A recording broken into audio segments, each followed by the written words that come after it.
A heaping helping of once popular Thanksgiving desserts seems to have fallen out of fashion over the years.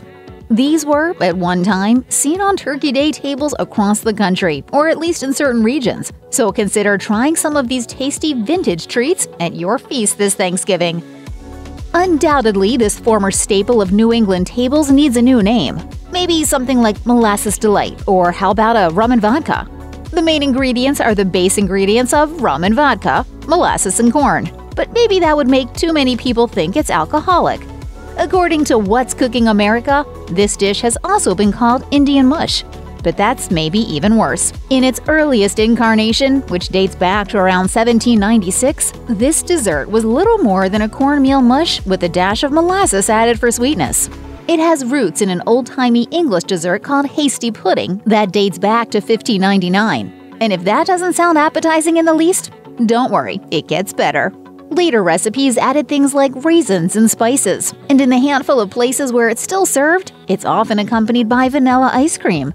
Since the pudding is served hot and the ice cream is cold, some have taken to calling it heaven and hell. That's not a bad name. Massachusetts' Plymouth Plantation is a living museum that focuses on life in the 17th century and has gone to the trouble of recreating some authentic dishes that would have been found on local tables in that era. According to Boston Magazine, they hold their own Thanksgiving celebrations with these authentic recipes, and one that sounds absolutely delicious is Narragansett strawberry cornbread. Strawberries were a well-known treat. They even got a shout-out in the journals of Massachusetts Bay Colony leader John Winthrop. But it was the Narragansett tribe that first mixed them into cornbread. There are a lot of cornbread recipes out there, and it really is as simple as mixing in some strawberries. Or, as a taste of history suggests, other dried berries. Just remember that if you're going authentic, it should be a recipe that doesn't use dairy or eggs. It's the perfect dessert for anyone who doesn't want to follow a heavy Thanksgiving meal with something overly sweet. But you can't have my cornbread, that's for damn sure. Because if you try to take my cornbread, part 2 of my killing spree gonna begin up in here on your ass right now. Pumpkin pie is hardly something that needs to make a comeback. It's the Thanksgiving dessert, and it's not going anywhere. But this is the original, which looked pretty different. Settlers really weren't impressed with the idea of eating pumpkin and scorned the idea until scurvy set in. It was native people who showed them how to do something tasty with it. According to What's Cooking America, there was no crust. And for good reason. There were no ovens around that would have been capable of baking one. The process was likely just cutting the top off a pumpkin or other type of squash, taking out the innards, and baking it over an open fire. The Huffington Post reports that it would pretty quickly bake down into a version of pie. The pumpkin would have been sliced, and the inside would have been hot, tender, sweet, and delicious. It's easy to modernize, too. Use your oven, and make sure you pick a pie pumpkin and not a carving pumpkin.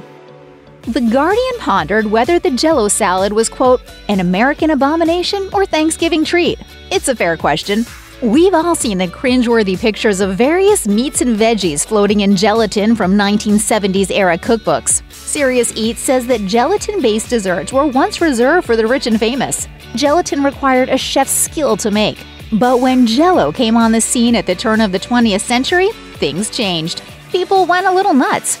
Jell-o salads, with their jiggly exteriors and surprise fillings, were once called America's most famous dessert. And look, we're not talking about reviving the monstrosities of old. This is a simple Jell-o salad with cranberry and pineapple. Maybe cranberries and raspberries. Cranberry and orange? Add a layer of whipped cream, and you'll have a sweet treat. Yep, there's always room for Jell-o. Nantucket cranberry pie is not precisely a pie in the typical sense. Instead of filling in a crust, it's basically a one-bowl cake-like batter poured over cranberries. It's baked until the cranberries turn soft, yet remain tart, and the cake becomes light and delicious. It's got all the flavors you want for Thanksgiving, and here's the bonus. It's nowhere near as heavy as a slice of pumpkin pie. Where did this amazing idea come from? According to Taste, the most popular recipe comes from a novelist named Laurie Colwin. It was published in an issue of Gourmet magazine in 1993. And we hate to break it to you, but the 90s are officially old school. Abraham Lincoln is the president who declared Thanksgiving a national holiday.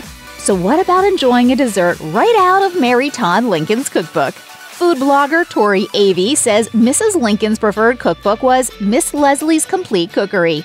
And nestled in its pages, is a recipe for pumpkin pudding. Imagine a super moist dessert that's a cross between cake and pumpkin pie filling, and you've got the general idea. Miss Leslie's version was definitely decadent, served with a rich cream sauce and made with traditional pumpkin pie spices and a dash of rosewater. The Thanksgiving we celebrate today doesn't have a whole heck of a lot in common with what America's earliest settlers would have done. Tori Avey says we can largely thank Sarah Josepha Hale for most of the traditions we observe. In 1827, Hale published a novel called Northwood, A Tale of New England. It includes a whole chapter about a Thanksgiving meal and the spread of roast turkey, stuffing, gravy, veggies, pies, and cranberry sauce sounded so good, it ended up being the blueprint for Thanksgiving dinners for decades after. So what better way to celebrate the mother of Thanksgiving than by bringing one of her desserts back to the table?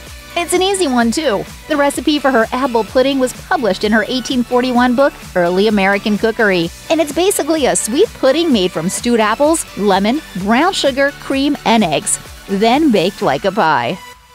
What the heck is a sonker? According to Open Table, the idea of the sonker can be traced back to North Carolina's Blue Ridge Mountains. It's basically a pie-like dessert made with a simple crust and filled with whatever was handy.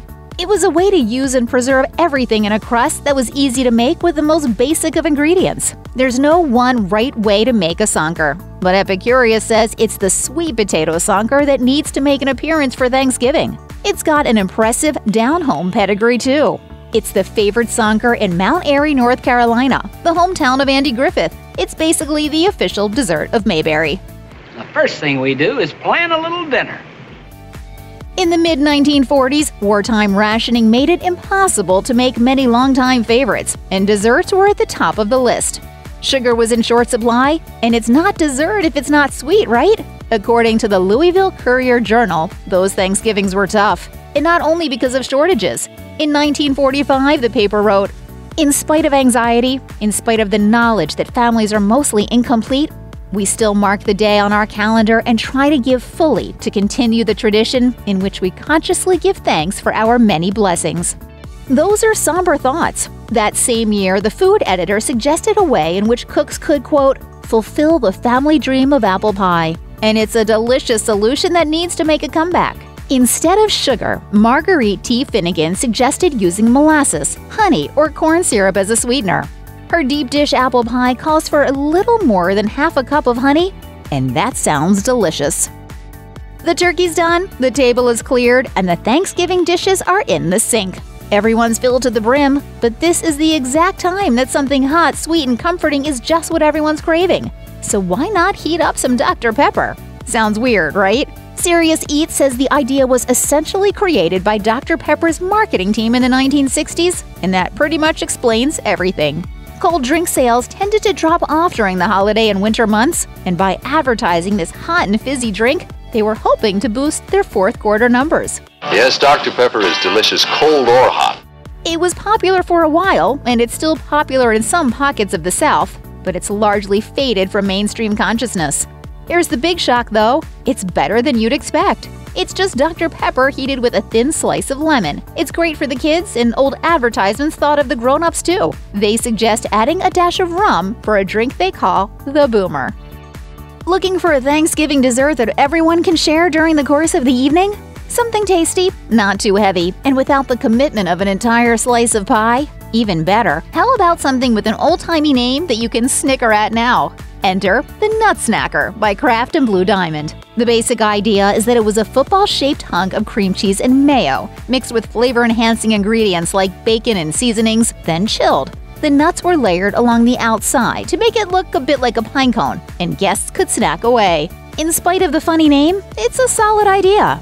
Click Americana says there were a number of recipes built around the same basic premise. Some use cheddar or Parmesan cheese as the base for the dip, which is also spiced with horseradish and Tabasco. You then place the nutty garnish on the outside. Put one of these on the coffee table while everyone's watching the game, and it'll be gone by halftime. Steamed cranberry pudding is a pudding in the British sense of the word. It's anything steamed in a container. According to British food history, the ancestors of the puddings we're suggesting you whip up this Thanksgiving were once a serious delicacy. They were sweet and spicy dishes usually served as a part of the main meal, along with the side dishes. We save the sweet things for dessert now, and a recipe for steamed cranberry pudding, plucked from the pages of a cookbook written at a time when women were identified solely by their husbands' names, is just the right amount of sweet. The one Baltimore fishbowl found was written by Mrs. A. Van Eerden, and it's a British pudding with a distinctly American twist. It's made with cranberries, molasses, cream, butter, and just a dash of vanilla, among other things. Then the super thick mixture is poured into a can and it's steamed rather than baked. It's delicious, different, and a nod to the place from which those original settlers hailed. For many, Thanksgiving is one of the few times of the year they see certain members of their families. And it can often be a reminder of why that is, whether it's the aunt who wants to know why you've made certain life choices, or the grandfather who's fond of remembering just how things were better in the old days before you were around. Boy, do we have a dessert for those folks. In 1957, the Monroe News-Star ran a piece promising that the cranberry souffle salad was going to, quote, be the highlight of your meal. It was lauded as a fast luxury touch, and it could be made quickly by popping it into the freezing unit. The basics involve lemon gelatin, cranberry sauce, celery, and pineapple, all mixed and frozen together. Oh, and the surprise? There's a heck of a lot of mayonnaise mixed in there too, with a footnote that, if you like, you can garnish it with more mayo before you serve. It hung around for a bit. Hellman's published its official recipe in 1958. It's exactly what you should make for that family member who's always speaking so fondly of the good old days. Check out one of our newest videos right here. Plus, even more mashed videos about food history are coming soon. Subscribe to our YouTube channel and hit the bell so you don't miss a single one.